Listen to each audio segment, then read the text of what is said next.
and just now you mentioned you don't like to focus on the negative, but has there been a point where you actually felt like disillusioned or jaded enough that, I'm trying so hard, but nothing's going to change? You mean like when the EBRC report comes out? I mean, let's go there. Please, what are your thoughts on things like even that? your feelings, initial feelings, let's see. Because I think like most Singaporeans, we all were like, what? Yeah. Yeah, my feelings are Kiga tok tok tiao. I know a bit of dialect also, even though it's not Cantonese. Can translate Yeah, for can translate. Yeah. Hopping mad. Hopping mad. Hopping mad. What's up, everybody? Welcome to another episode of Yala, your thrice weekly podcast where we talk about the hottest news with a touch of what, Terence? Good old humor. Good old humor, man. Yeah.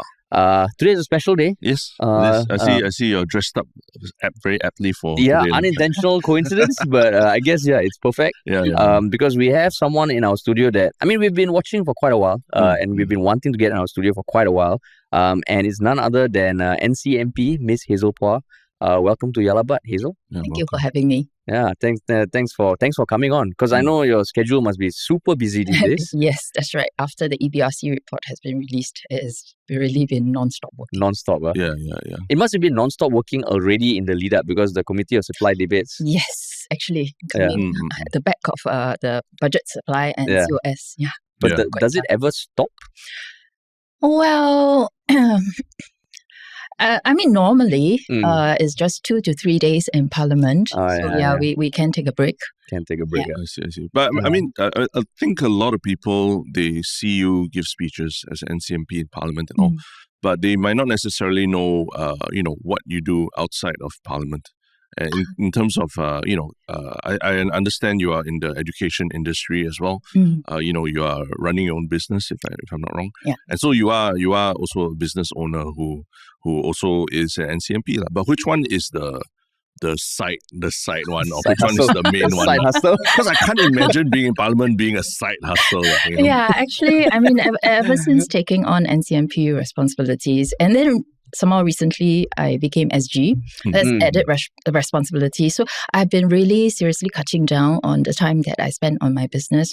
Thankfully, my husband is able to cover for me, and my staff as well is also covering for me. So nowadays most of my time is actually in politics. And one thing that you're a business owner, you're in politics as well, but I think your history into politics is quite interesting also. And until we started following politics, I never knew that your own foray, because you started off as a civil servant, right? Yes, that's right. I took up a government scholarship. Yeah. So after that, I was bonded, right? So I started serving in the civil service. I was in Public Service Division, which is under the Prime Minister's office for about 2 years. And then after that, I was moved to Ministry of Finance, where I stayed for another 2 years. I see.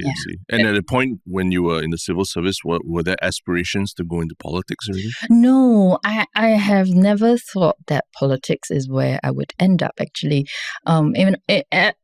Since a kid, actually, I've always been a rather quiet person and rather goody two shoes. You tell me do what, I do what. Yeah. So, and I'm not really good in speaking.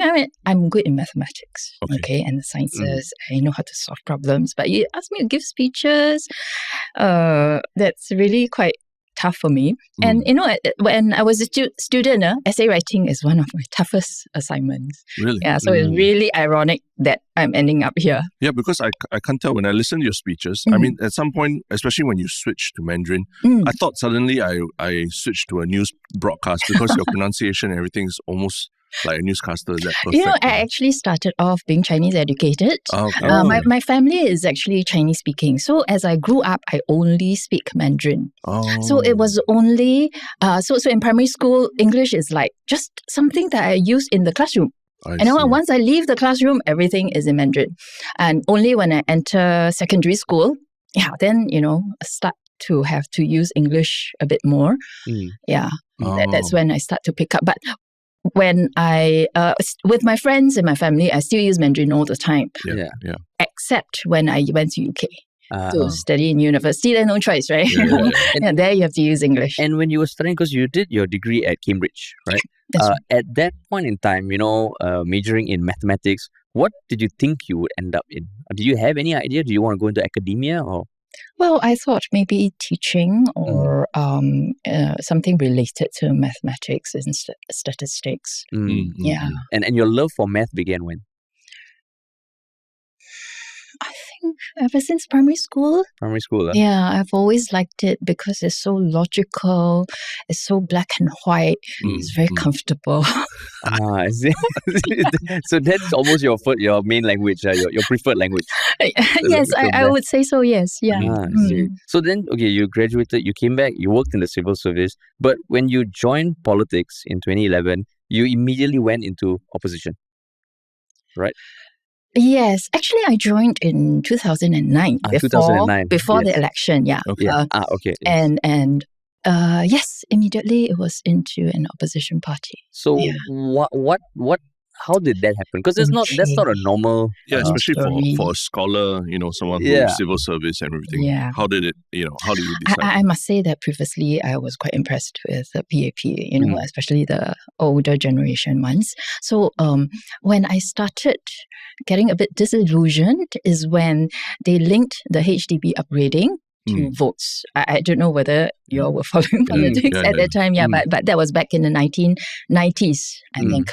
And to me, that was a very clear sign that party interest was being put ahead of Singaporean interest. And that started me thinking that I think we're going to have to start to build an alternative. So that early. Yeah. And at that point, I never took any action then. It was just something that I felt uncomfortable about.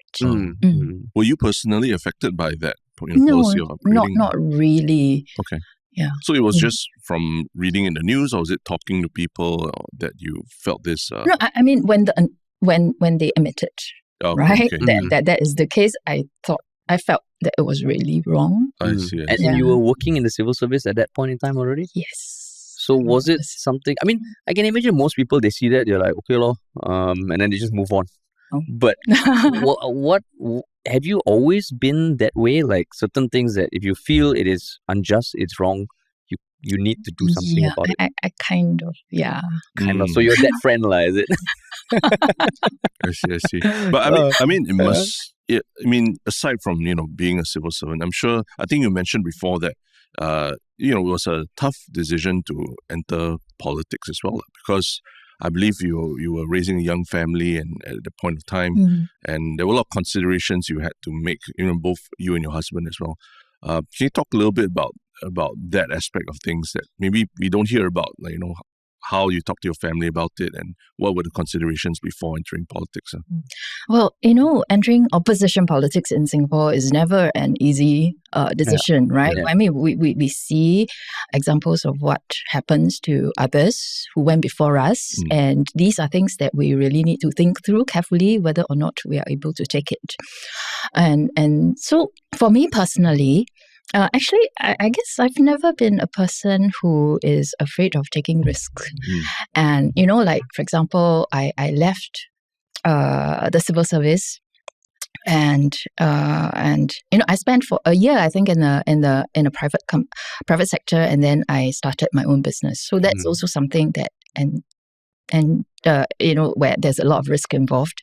But I think I rather enjoy challenges the same way I enjoy solving difficult math questions. Yeah. So to me, that risk was easier for me, I think, than for a lot of people. And then as to family, actually my father, when he was young, actually participated in some demonstration. And he was briefly locked up for a while. Oh, okay. Yeah. So they have, he rather has that history. So it wasn't difficult for them to understand why I'm choosing this route.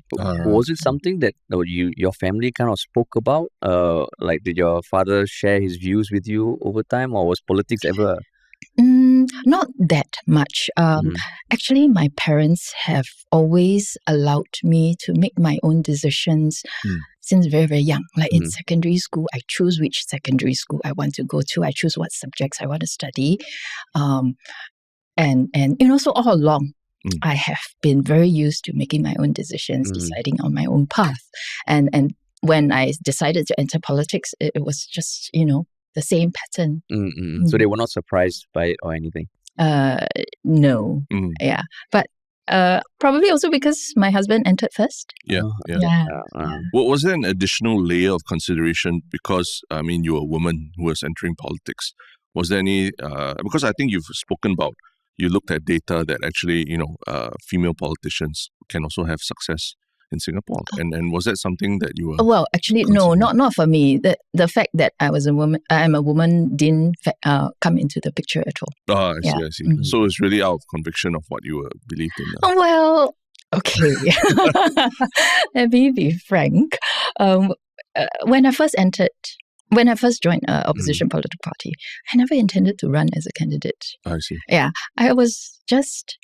opposition parties in Singapore are usually rather lacking in manpower and resources. And I was just looking at this small opposition party, no manpower, and I just wanted to help.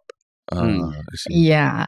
But, one thing led to another, and so, here I am. So, one thing led to another in some way. The seed seemed to have been planted in the 90s. But from the 90s to 2009, was it just a sequence of things that led to another that made you care even more and see the need being more urgent? I guess it started just feeling a bit uncomfortable that, I think they shouldn't be doing this. And then as it goes on, it kind of builds up each time I see something that I do not agree with that made me think that should help opposition parties. And that's why when my husband entered and I felt that I wanted to help them. I see. Yeah. So was there a consideration because you were a business owner as well, right?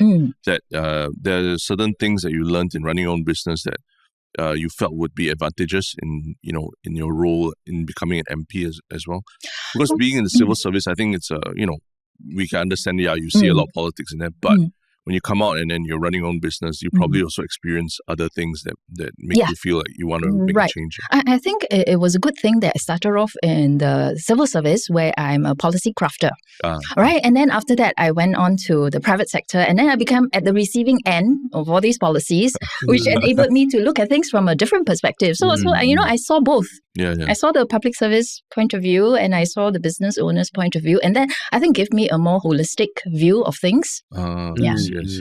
So then 2011 was quite a monumental election. How do you recall that moment? By then I assume you were committed to it already, or was it still you're still not sure at the end? No. Of course, when I decided to run as a candidate, you have to be committed to it, right? Yeah. So before that, it was initially I started helping, and then they asked me to run as a candidate, and I felt that I do feel that there is a need for Singapore to have a plan B. To have an alternative team that maybe in the future Singaporeans may want. Yeah. And I also can't adopt the attitude where, I expect other people to do it when I myself am not willing to. So in the end I felt that, I got to walk my talk. I see. And you joined the Reform Party and then the National Solidarity Party and then now with the Progress Singapore Party. Yes.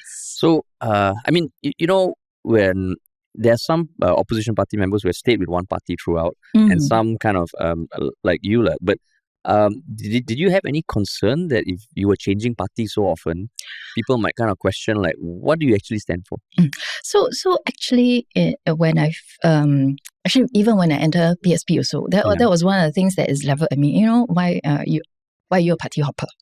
And it is not pleasant, facing this kind of labels. But to me, I felt that my loyalty is always to Singapore first, party second. So when I feel that something is not really in the party interest, that's why I left. And when I joined PSP, I really like their motto, for country, for people. I felt, yes, that is the right place for me. Yeah, and I've been there for close to 5 years. Yeah. No, more than 5 years. Yeah. So understanding the role of an NCMP, right? I mean, there are debates about whether the NCMP system is good for politics in Singapore. But I mean, you and Leong Man Wai both chose to take up those roles, and understanding what NCMP can or can't do, the fact that it's non-constituency, that you're not actually, representing a group of constituents when asking questions, right? What made you still want to take up their role at NCMP? Because we know that, financially, it's not like super rewarding. You are out there in public, you're under scrutiny, people, your family also, you have to tell them that, hey, this is going to happen. So what actually pushed you to, put all those things aside and let's do this for the next 5 years? I mean, I enter opposition politics knowing that it's not going to be financially rewarding, right? And what are the chances of getting elected? When I first entered, there were only 2 opposition elected MPs. And so that was never a consideration. And to me, I find it a huge privilege to be able to be in Parliament and speak up on issues that I feel strongly about, or other Singaporeans feel strongly about. And that that, like what you said, is always what comes first, right?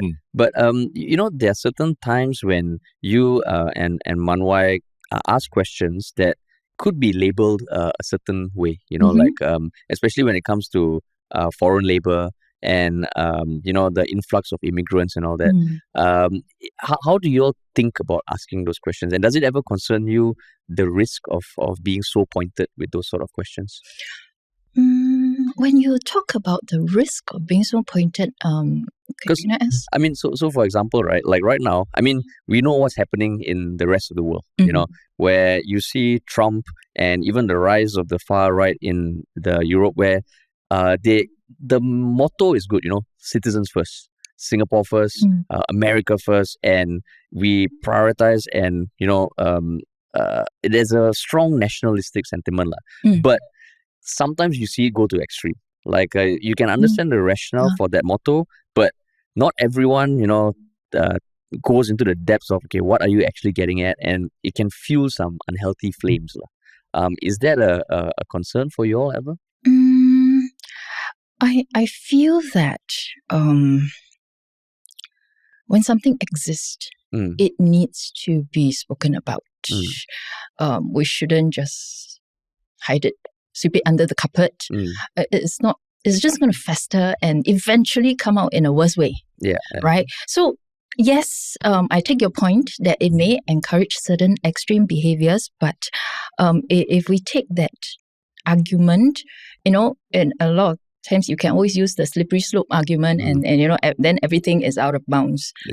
So I think we need to still speak the truth, but maybe manage the more extreme reactions. I do note that you are very passionate speaking about education, right? I mean, talking about PSLE and giving an option for parents to not forgo the PSLE and think of a 10-year true train program. Right. Does a lot of these things, I mean, when I hear of it, it makes a lot of sense as a young parent, thinking about it. But when people also criticize any suggestions that are made by opposition politicians, a lot of times it's, how do we even fund these things? Have they thought through about how to even, make these things work in terms of funding, in terms of using taxpayers' money? Like, is there a method behind how you think of like potentially funding these ideas and thinking of how to effect this very quite major changes in politics? Because, I mean, like you said, resources can be limited for opposition politicians. So how do you go about crafting alternative policies like that? Okay. Now, firstly, that thing about PSLE, I don't think it requires that much additional funding. But we do note your concern that in other things that we proposed, sometimes it does require a lot of additional expenditure. But at the same time, we also propose measures on how we can get that additional expenditure. It just happens to be not the ones favoured by the ruling party. Like, for example, we said that for EP holders, employment pass holders, they should also collect a levy, just like they they do for S-Pass and work permit holders. And that's actually quite a substantial amount of money there. And secondly, we propose that for land sales proceeds, it should not all go into the reserves, but instead, like for example, if you sell a piece of land for 20-year lease, you can consider that as income over 20 years. So that forms a revenue stream, and it's a huge amount of potential government revenue as well. Yeah, so we do have proposals on how they can fund that. I see. Yeah. So I mean, we are not in a position to debate those sort of like deep policy, but it does sound like a monumental shift. And I'm just curious, what is the process of coming up with policy proposals like that? Because you do have limited resources as an opposition party, you have limited time. But when you propose this, it sounds like, oh, that's a big shift. And then to the layperson, I'm like, oh, actually, how much research goes into this? I know there's probably a lot, but maybe you can give some clarity on what that process is like. Actually, the work that Manwai and I do in Parliament is not just our individual efforts. There's a whole team of parliamentary support group that helps us do this. So there are a lot of people churning figures, digging out data, looking at other countries' examples to find out whether or not this is something that we can also adapt in Singapore. So it's really a lot of work, and we need that team of volunteers to help us. Otherwise, it would have been impossible. Do you think sometimes that's kind of like people don't appreciate how much work goes into discussions like that? Well, I don't really like to engage in that kind of negative thinking. But in any case, I derive a lot of satisfaction doing this in Parliament. So I don't really need external appreciation to do this. But having said that, I must say that there are quite a number of individuals who also appreciate what we do in Parliament, and they will send us notes of thank you, appreciations and encouragement. So that's really nice. So the work is done behind the scenes, the research is done. Then it's for you and Manwai to go out there in Parliament. Yes, we are the face. So I think you've mentioned in interviews before that you were quite surprised how adversarial parliamentary proceedings can be. Why? Like, how is it surprising? Because we watch it, even when we watch on YouTube or even go there in person to watch, we're not in the same room as you. And why does it feel so adversarial? We can feel the adversarial. But we're still like very far away. Right? Yeah, so if you can feel the adversarial atmosphere, imagine us being the target of the atmosphere. I mean, initially, I have attended Parliament sessions before when I was an admin officer. And it wasn't, I don't know, it didn't feel so confrontational then. But maybe it's because I wasn't at the receiving end of it. So when I went there, and I was a little bit shocked. At how direct it can be. And because I guess my own personality is such that I don't really, I'm not that confrontational.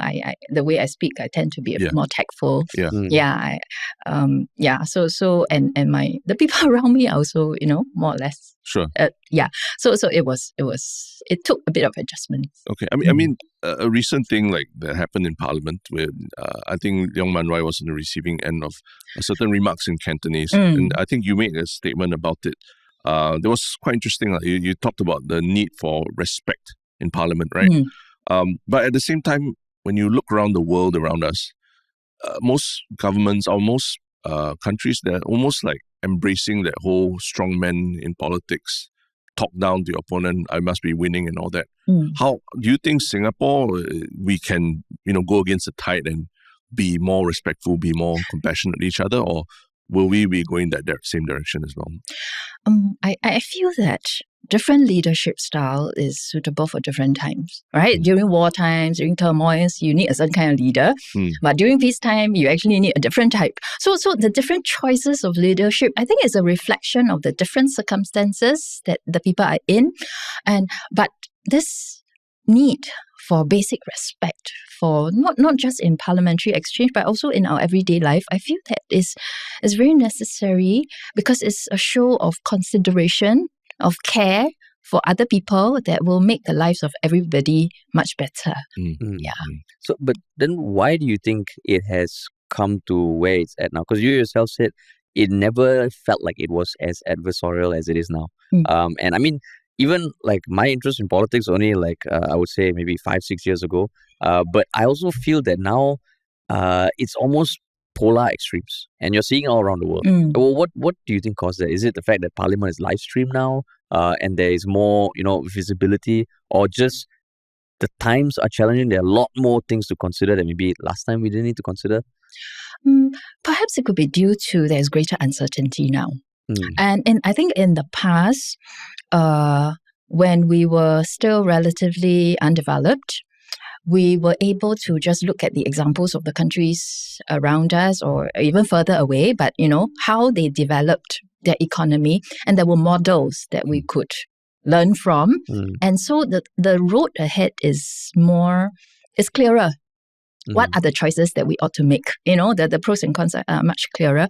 But now that we are a more developed country, that we don't have examples of other countries that we can just learn and copy from. Yeah, we have to find our own way, and that's where the uncertainty is. And it becomes very much like your opinion and my opinion, and things becomes a lot more controversial. So you're mentioning different types of leaderships or different eras, different situations. What kind of leadership does Singapore need going forward at this stage? Because it's very different. Our challenges now are very different from 60 years ago. So in your estimation, what kind of leadership do we need now? Firstly, being such a small country, I don't really think that a strongman leader type is going to work for us, because we have to always take into account the reactions of other bigger countries to the way we do things. So I think we have to adopt a more moderate, democratic style of government. I see. So when you watch like things happening overseas, does it worry you a lot? I mean, when we watch it, we're like, oh, what does this mean for Singapore?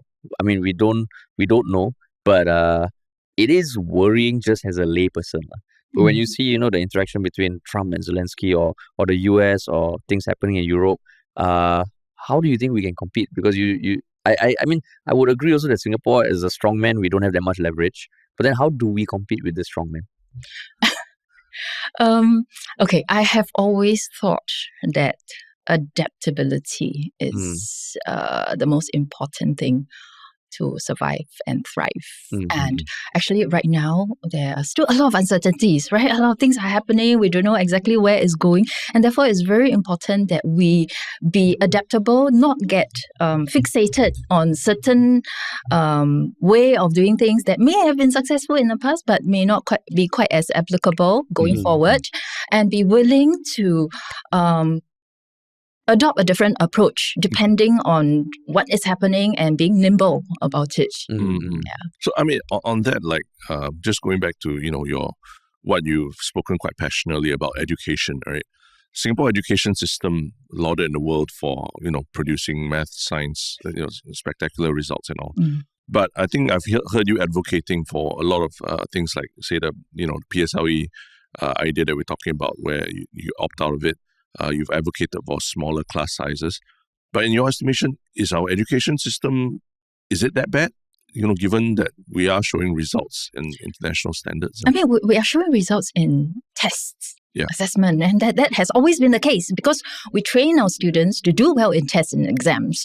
But is that going to help them cope with the real world when they enter as working adults, where it's no longer a standardized test, and when you prepare for it, there are a lot of uncertainties, and are you able to adapt and deal with those uncertainties and changes? And we know that Singaporean students are very risk averse, right? They did a ranking of that, and ours, there's a higher fear of failure and for risk for Singaporean students, and that is not going to help prepare our students for the future economy.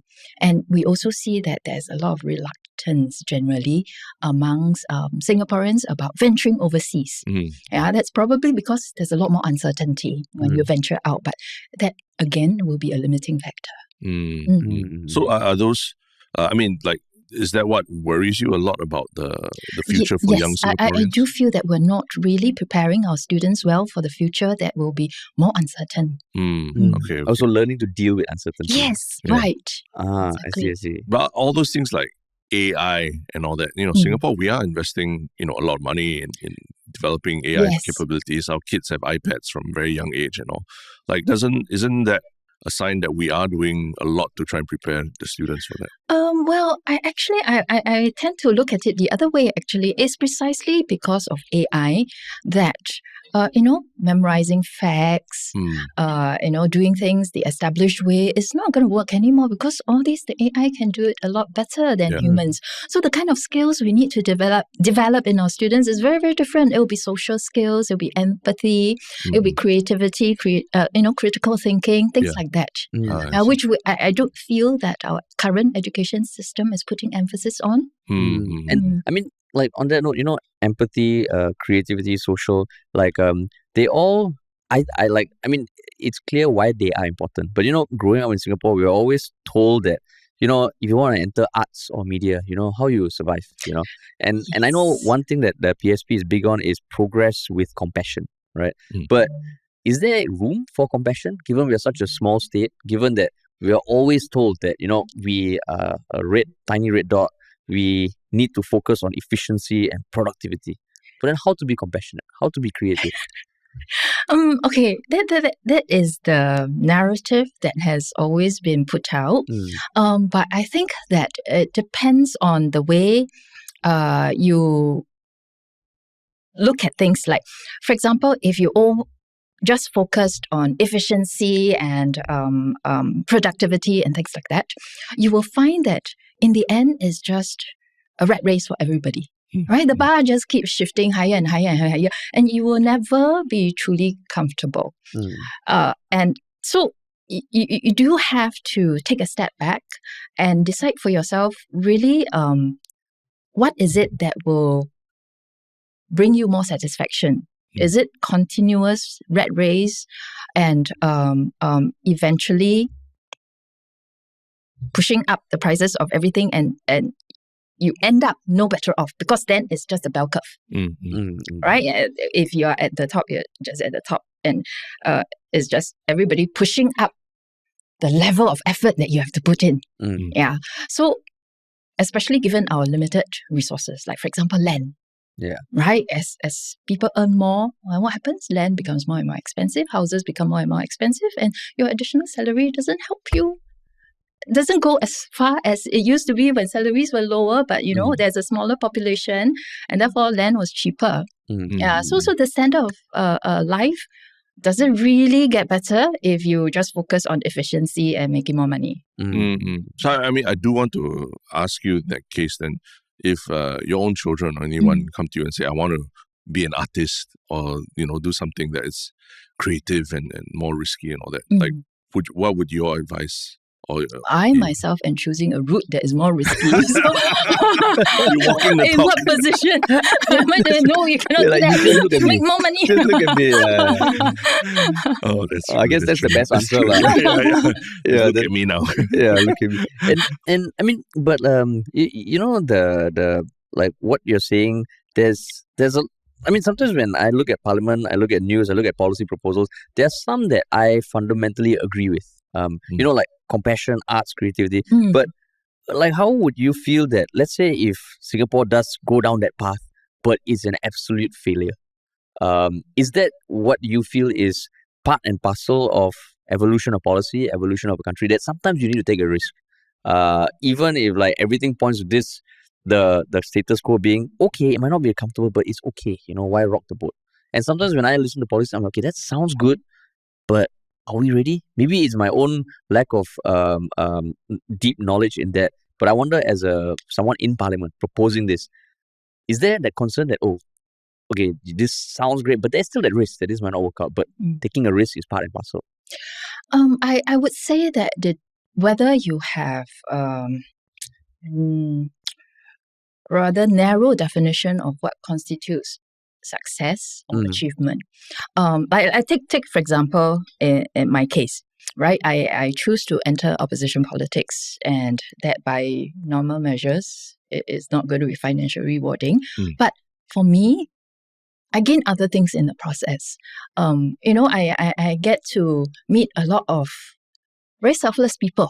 right? Who join an opposition party, obviously not for their own personal gains. It's because they feel that there's something they want to do for the country. Yeah. And I meet a lot of them, and it's really a very satisfying experience, and it makes my life more meaningful. So I have never thought that even if I don't win any seats eventually, to me, this journey has been very, very rewarding. Yeah. But that's from an individual level, but from a national level, you took a risk, and there's a lot of things that you have found to be very meaningful. But is that different when you're thinking about the direction of a country? A country is just an aggregate of all the individuals that are living there. If we can all make our own choices, live life the way that our heart tells us to, and we are happy, then that makes the whole country better. Even if we're not number one in productivity, even if we're not number one in this. So for you, that's the balance that you think is required. Seriously. I mean, interesting to talk about how, individuals we constitute a country, At the same time, Singaporeans, a lot of people say Singaporeans are apathetic towards politics. Quite fatalistic in their views about things, about, making change. Why do you think that's the case, that there's this narrative of Singaporeans being apathetic? And because you say you encounter a lot of volunteers who are very passionate about this, but why do you think the general population there's this image of it all being very political? I think Singaporeans are practical. Right? And if they find that their life is okay, then there's no need to pay much attention to politics. But if life is not okay, then they start to think about, why is this so? Why am I in such a circumstances? Is it because of this policy? Is it because then the interest naturally comes. So I think it's quite normal. I see. And just now, you mentioned you don't like to focus on the negative, but has there been a point where you actually felt like disillusioned or jaded enough that I'm trying so hard, but nothing's going to change? You mean like when the EBRC report comes out? I mean, let's go there. I know, and I think Hazel has spoken about the GRC system in Parliament as well, and made recommendations to change. And I mean, we are recording this just a few days after the EBRC report has come. So yes, please, what are your thoughts on things like even that? Your feelings, initial feelings, because I think most Singaporeans, we all like, what? Yeah, my feelings are. Kiga tok tok tiao. I know a bit of dialect also, even though it's not Cantonese. Can translate. Can translate. Hopping mad. Hopping mad. Okay. So, I mean, we have always been realistic, and we know that changes are going to be made to West Coast GRC, right? But you can never completely predict what are the changes. So this time, what they did was they took out 28,000 voters that we have been regularly visiting and connecting with, and they put in 41,000 voters from an area where we have not been working the ground. So it changes the picture quite significantly. The effort required to reach out to 41,000 voters that we've never visited before is quite huge. And some of the decisions that are made really raises big question marks. Like for example, they took out Telok Blangah ward from West Coast GRC. They put it into Tanjong Pagar GRC. And then they took out one SMC from Tanjong Pagar because it made Tanjong Pagar too huge. But the ward that they put in, Telok Blangah, is 28,000 voters. The SMC that they carve out is also 28,000 voters. So why do you put something in and then carve something out? Why couldn't you have just made Telok Blangah an SMC? Right? It doesn't make sense. And if we think about, if they had done that, what would have happened? Now, Telok Blangah is an area where PSP has been working. Right? If it became an SMC, we likely would have contested there. Who could have been there? Maybe me or my wife.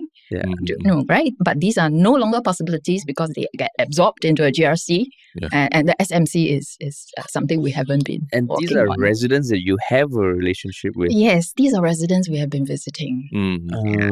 Right, and apart from that, there's also what they say about the increase in population in Hong Kong North, right? So what they did was they carved off part of it, Tengah Patch, put it into Choa Chu Kang. And then now the rest of Hong Kong North actually is within the size for a normal SMC. They could have kept it there. But no. right? They decide that it should merge with Bukit Batok SMC, Yuhua SMC, and somehow they don't just limit the changes to that 3 and merge it into a GRC, right? They decide to put this 3 into Jurong GRC. And that made Jurong GRC too big. So that part of Jurong GRC then went into West Coast GRC. And then that made West Coast too big. So part of it was cut off and put into Tanjong Pagar GRC. And that made Tanjong Pagar too big.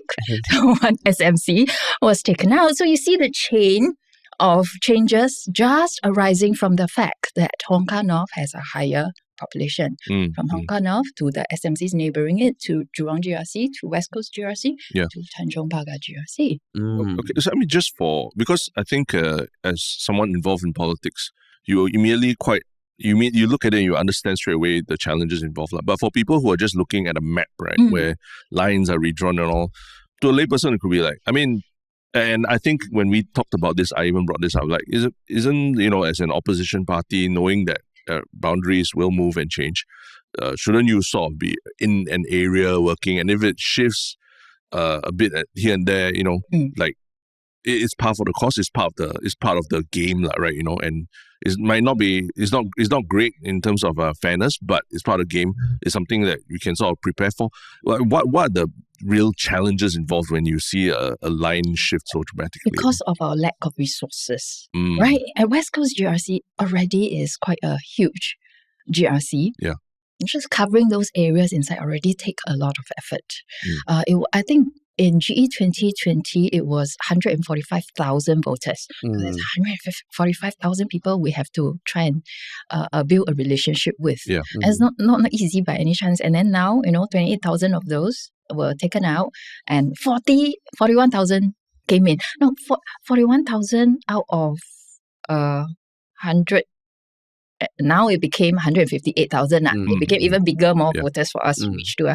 And 41,000 over 158 voters is quite a high percentage. It's a big proportion of the constituency changed. And for us to cover it within a couple of months, it's. And when you say cover it, you mean that you want to go on the ground and meet all of them? Meet the residents, find out what are the issues in that location. What areas they want improved, what concerns them. I see. So it's not just about going on social media and saying hi, residents and all that. Because for us, it's like, just post something and then hopefully people see it. But you're talking about you have to walk the ground and talk you have to people. To be there to talk to them, show your face, talk to them face to face, shake hands, so that they know who you are, what kind of a person you are. I see. And so, am I right to say that you were expecting some changes, but this is way more than what you were expecting? Or like, what was your thoughts before the report? I guess I would say that we weren't expecting Jurong GRC to be into West Coast GRC.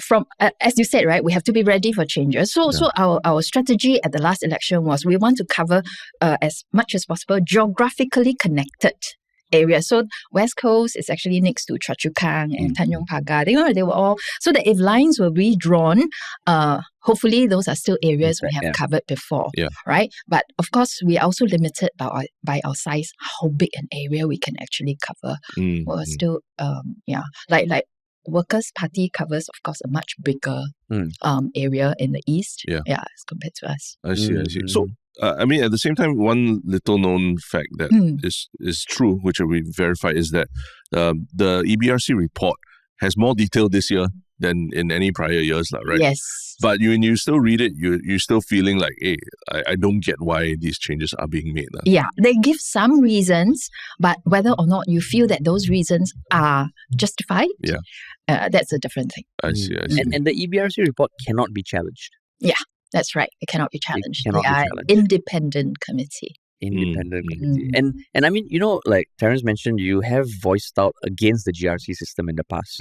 And what I recall you saying is that you feel that there should be more SMCs. So that, am I right to say that? Yes. Actually, what I wanted was dismantling of the GRC altogether.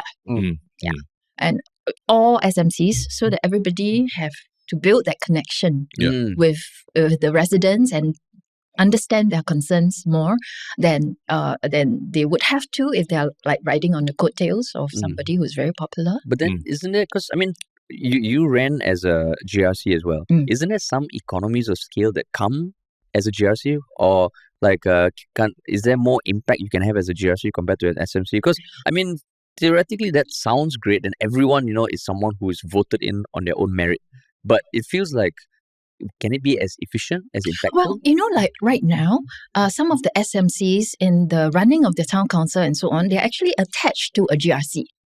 So when you have a lot of SMCs, you can also do the same thing. You just come together and, you pool resources together and run it as a group. But there's no need for the election to be done as a group. I see. And the percentage of MPs that are coming through GRCs has risen over the years, right? Yes. So if it does go in the opposite direction, go down a bit, is that something that you feel can be done for our elections, as opposed to abolishing a whole system entirely that we're quite used to since the 80s already? Yeah, I mean, moving towards more SMCs and smaller GRCs, of course, would be a step in the right direction. Okay. But the riding on the coattails, I know opposition MPs, you have limited resources and all that, but doesn't that also apply to opposition GRCs, riding on the coattails of people who are more prominent? Yeah. I mean, Chan Chun Sing said as much in Parliament when I brought up this issue that I'm riding on the coattail of doctors. And I agree, I did benefit from that system, but it doesn't mean that because I benefited from the system, I therefore think that is the best system, right? It really is about what is best for Singapore, not whether it's best for me. Yeah. Sorry, go ahead. And I mean, do you see a chance that this might ever happen in future, or you think the majority SMC thing is like just too far-fetched? Well, I think that PAP's attitude towards this is quite clear, that they will keep the GRC system. Okay. And I think just when you're talking about riding on the coattails and all, I think in the last few years, you and Leong Man Wai have been very vocal in Parliament and sort of set your own agendas, and in terms of like, we understand what you all stand for, because of what you speak about. But again, that recent incident with Leong Man Wai being chastised in Parliament, you also wrote that you and Leong Man Wai have very different approaches in Parliament, right? I do want to understand a little bit, because I appreciate the transparency as well. What do you see as the differences between yourselves, the two of you, right? That also, and how that also plays in your dynamic of working together and strategizing together. Actually, for us, the difference is mainly in that of style. Yeah, okay. Man Wai is a lot more direct, whereas I tend to be more tactful and circumspect in the way I say things. Yeah, but it's really reflection of our individual personalities. Right? Man Wai is as he is, I'm as I am. What you see is what you get. But then how do you decide? I mean, even if you're political, I'm sure you might not be aligned on everything, because let's say when it came to the repealing of 377A, you also talked about within PSP there being two separate groups, but at the end of the day, as a party, you came to a consensus. Yes. How do you and Man Wai manage that, and how do you manage that within a party? Because I mean, like Workers' Party, they lifted the whip, and there are many approaches, but what made you all want to come to that, and how do you manage a portion of your party feeling one way but accepting that the party's way is going to be the other? Talking and persuasion. And when we were able to say publicly that this is the party position, actually those who held opposing views kind of like said that okay, they're willing to compromise. They understand where the party is coming from, and they have no objection to party adopting that position as a whole, even though personally they have reservations. And was it a very tough process to get there, or is it part of the ethos of how you all run your party?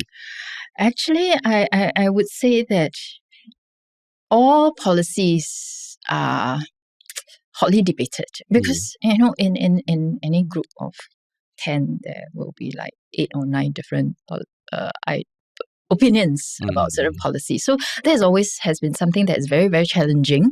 And for a new party, we start from ground zero, right? And each piece has to be debated. So it does take a bit of time for us to actually come to agreement over time about our positions on various different efforts, but it's something that has to be done. And during the process, we also get to learn more about each other and learn more about a different perspective as well. And like, I mean, because, differences of opinion, I mean, you also don't want an echo chamber. Exactly. So when you get people to join the party, because I mean, in the past few years, there have been some scandals involving party members of other parties. And it's always not clear how parties actually recruit people. Like, what are some things you look out for people who want to join the party? Well, it is never going to be possible to totally eradicate those who might bring scandals or whatnot into the party. And I think we need to start off from a position of trust until proven wrong. So for us, I think what we see as most important is whether that person has the right motivations. Why is he entering politics? What does he hope to achieve? Is it for himself or is it for the country? I see. So just when you think about the larger picture as well, in this upcoming general election, we're not sure when, but it's definitely happening this year. Like, how important is it for what would you tell to voters who may be feeling apathetic about politics and all that?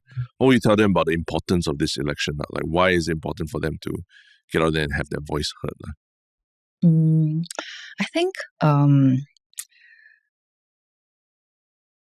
that I would tell Singaporeans that it is actually the power is in their hands to shape Singapore.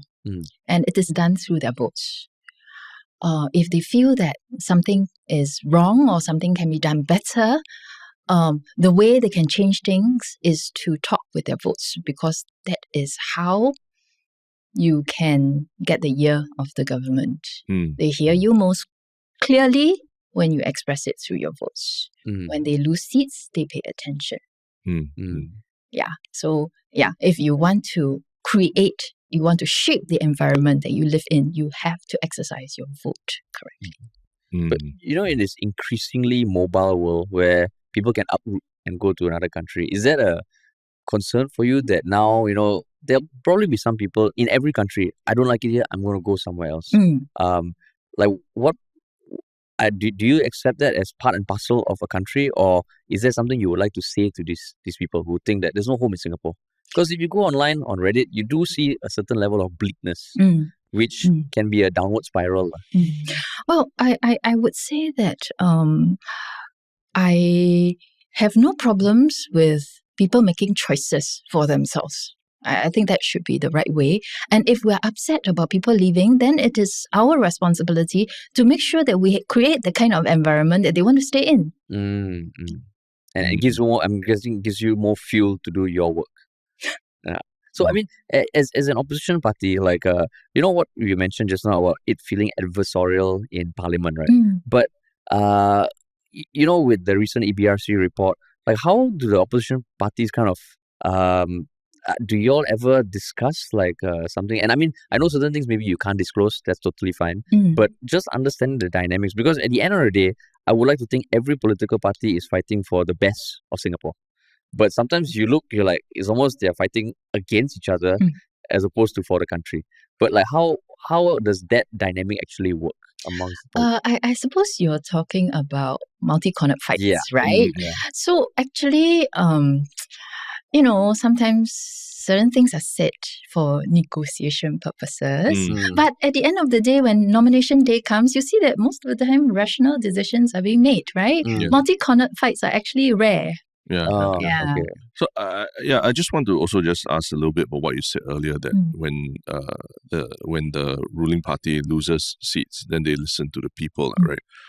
But some people do push back and say, is that then your raison d'etre, that that as an opposition politician, all you want to do is just make the ruling party lose a seat, then that's the check. Okay, I would say that we play two different roles. Okay. One is to check on the government, and that is we offer ourselves as tools for the voters to express themselves to the ruling party. what they want, what they do not want. Right? That's one role. And of course, we check on the government to make sure that there is accountability and, things are being done the right way, money is not being wasted, and so on.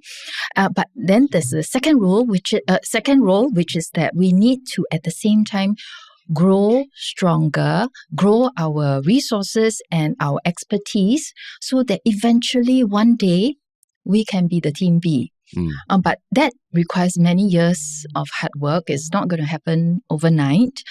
But it is something that we need to start building on. Do you see it as how many, when you say not overnight, what kind of time horizon do you think it will take? I don't have a crystal ball. and I also think that it depends on circumstances, how people's lives are being affected by various changes. When do they feel that this is the turning point? This is when we need change. Yeah. I asked because when I was voting when I was younger, it was very much about the politician's personality and things like that. But now as you're older, you're a parent and things like that, you start to think about the future for your children and what are you voting for them. So that's why I asked the question in terms of the time horizon, just to understand, my vote now, how's it going to affect my kid when he's entering the workforce and things like that. So that's why it's interesting for me. And speaking of voting and the role of opposition, do you then, one thing that I'm always curious about is, looking at the different political systems around the world. Of course, right now, everyone's looking at the US, where sometimes when the government is divided quite equally, things don't move very fast. In Singapore, sometimes, of course, it's shocking how fast the constitution can be changed. But you mentioned just now the importance of adaptability. Then isn't it good to have a majority in parliament as opposed to having more equal distribution where everything has to come to a deadlock? Well, as long as you have a simple majority, you can do most of the things. Only constitutional changes require a 2/3 majority. So I think that we are so far away from even stopping any constitutional amendments. Right now, instead of 1/3, we only have 10% opposition, and it's taken us so many years to reach there. Close to 60 years, I think. Yeah. And it's still precarious. Yes, exactly. It could go either way. And so I think for us to even talk about a situation where you get into a deadlock and you cannot move, that's really far too remote. I see. Yeah, and going forward, there is the EBRC report, there's the elections, but what else worries you? What else keeps you up at night? Or what are the most pressing things? Because I can imagine a lot of things keep you up at night, but what are some of the most pressing things? I guess now is the general election, and we got to work out with these new boundaries. What are we going to do? Where are we going to contest? Who's to go there? How do we maximize the chances of PSP still maintaining parliamentary presence and win one constituency where we can actually start to implement more concrete changes in our constituency. And if that happens, I'm sure you'll be even busier than you are now, right? Which is crazy to imagine. But as you look back on your political career, is there anything that has surprised you about Singapore politics, being a politician, or how people react to politics in Singapore? When I first entered politics, I was quite green, right? And one lesson that I learned after my first election is that the reactions that you get when you walk the ground and residents greet you and they say, "Oh, good, we support you," and that final actual result can be very, very different. That was a huge wake-up call, and I think I still see a lot of new entrants making the same mistake. A lot of people think that what they hear from the residents directly is going to be reflective, but it's not. It's not. So those who go through the first election do learn that lesson in the hard way. Yeah. And all right. And also, I think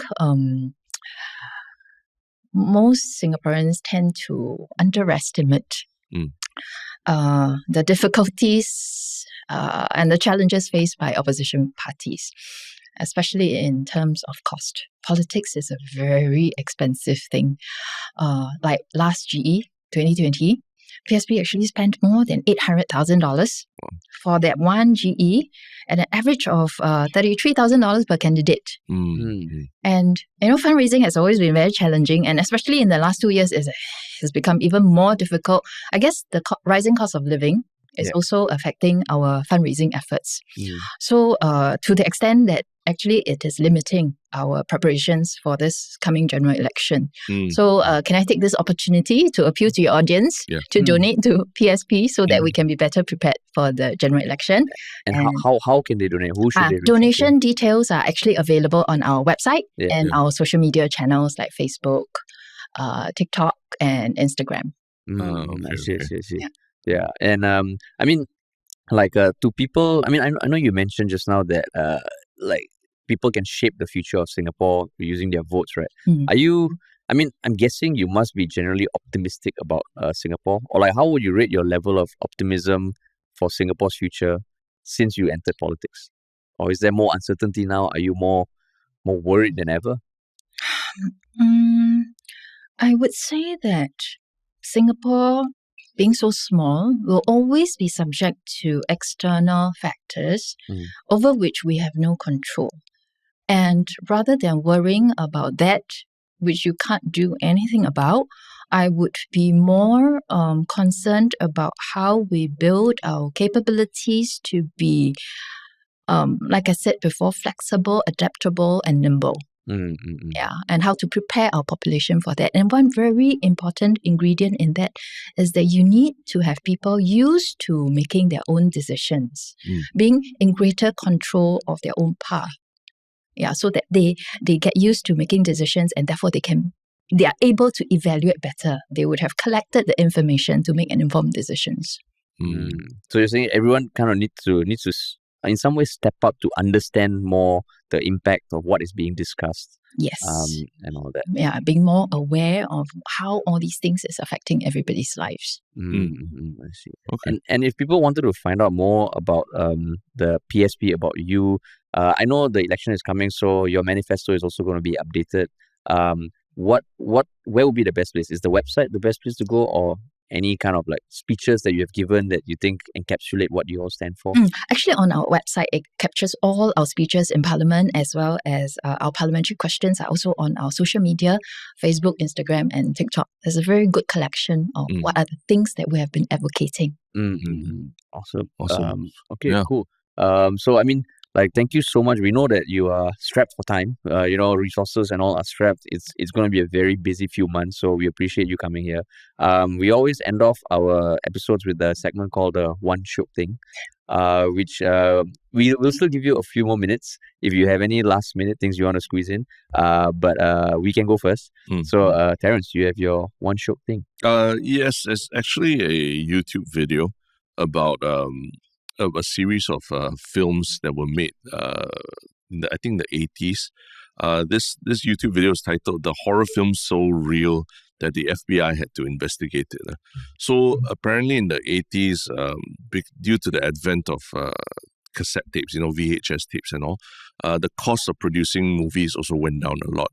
So there were a lot of Japanese directors and producers who decided to produce what they call snuff films, where it's very gory, very realistic, violent films, right? And then they use special effects, but they film it in such a way that you don't know if it's a movie or is it like just a home video of someone recording, something very terrible happening.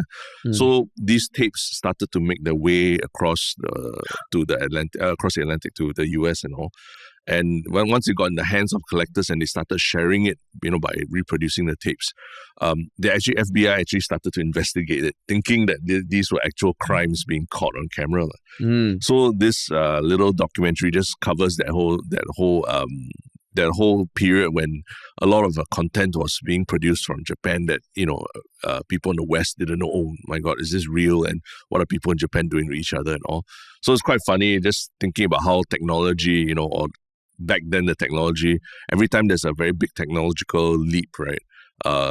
People struggle to adjust to the realities of it, lah. And this type of like horror films that we're so used to today, back then it was like an FBI case, so it's quite interesting.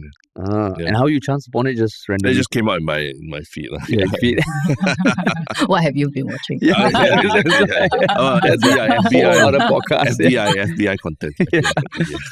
Okay, my one Shiok Thing is there's a group of YouTubers in the UK that go by the name of the Sidemen, and they were just basically 10 guys, I think about 10 of them, who started making videos like 10 years ago, but they have grown to the extent that they have such a strong brand now. And I think last weekend they had a charity match at Wembley Stadium where they played. These are not professional footballers, these are people who just enjoy football, and they sold out 90,000 tickets in a matter of minutes or hours.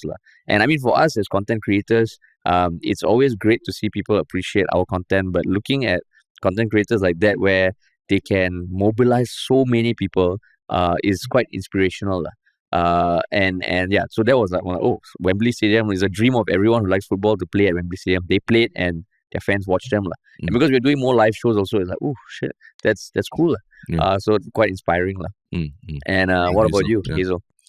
For me, I guess it will be a few days ago. I just received a notification from, because my husband and I have actually recently applied to be foster parents. And recently we just received the news that we've been successful in our application and we are going to be foster parents. Wow. All the free time that you have now is going to be...